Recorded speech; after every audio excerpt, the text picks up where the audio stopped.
Praise the lord. ప్రభువైన యేసుక్రీస్తు వారు ఈరోజు మనకు అందిస్తున్నటువంటి వాగ్దానం యెషయా గ్రంథం 54వ అధ్యాయం 14వ వచనం. భీతి నాకు దూరంగా ఉండును. యెహోవా చెప్తున్నాడు, పర్వతాలు కనిపించకుండా పోవచ్చు, కొండలు ధూళి కావచ్చును, కానీ నా దయ నిన్ను ఎన్నటికీ విడవదు. నేను నీతో సమాధాన పడతాను, అది ఎన్నటికీ అంతం కాదు. యెహోవా నీ ఎడల కరుణ చూపిస్తాడు, మరియు ఈ సంగతులు చెప్పినవాడు ఆయనే. అయ్యో దీనాపట్టణమా, తుఫాన్లు నిన్ను బాధించాయి, మరియు నీవు ఓదార్చబడలేదు. నేను నిన్ను మరలా నిర్మిస్తాను, ప్రశస్తమైన రాళ్లను ఉపయోగించి నేను నీ పునాదులు వేస్తాను. నీలాలు నేను ఉపయోగిస్తాను, మాణిక్యమునులతో నేను నీ గోడలు కడతాను, సూర్యకాంతాలతో నేను నీకు ద్వారాలు కడతాను, ప్రశస్త రత్నాలతో నేను నీ గోడలన్నిటినీ కడతాను. నీ పిల్లలు దేవుణ్ణి వెంబడిస్తారు, ఆయన వారికి ఉపదేశం చేస్తాడు.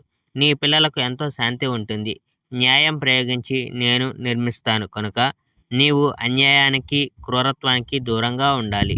ఇప్పుడు నీవు భయపడవలసింది ఏమీ ఉండదు, ఏది నిన్ను బాధించుటకు రాదు. నా సైన్యాలు ఏవి నీకు వ్యతిరేకంగా పోరాడవు, మరియు ఏ సైన్యమైనా నీ మీద దాడి చేసేందుకు ప్రయత్నిస్తే నీవు ఆ సైన్యాన్ని ఓడిస్తావు.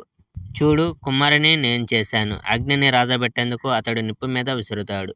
అప్పుడు అతడు వేడి ఇనుమును తీసుకొని తాను చేయదలుచుకున్న పనిముట్లను చేస్తాడు. అదేవిధంగా నాశనం చేసే నాశనకర్తను నేను సృజించాను. నీ మీద పోరాటకు మనుషులు ఆయుధాలు చేస్తారు, కానీ ఆ ఆయుధాలు నిన్ను ఓడించవు.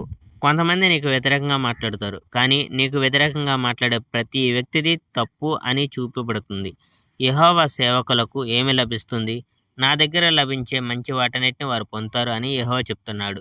Praise the lord. May God bless our India.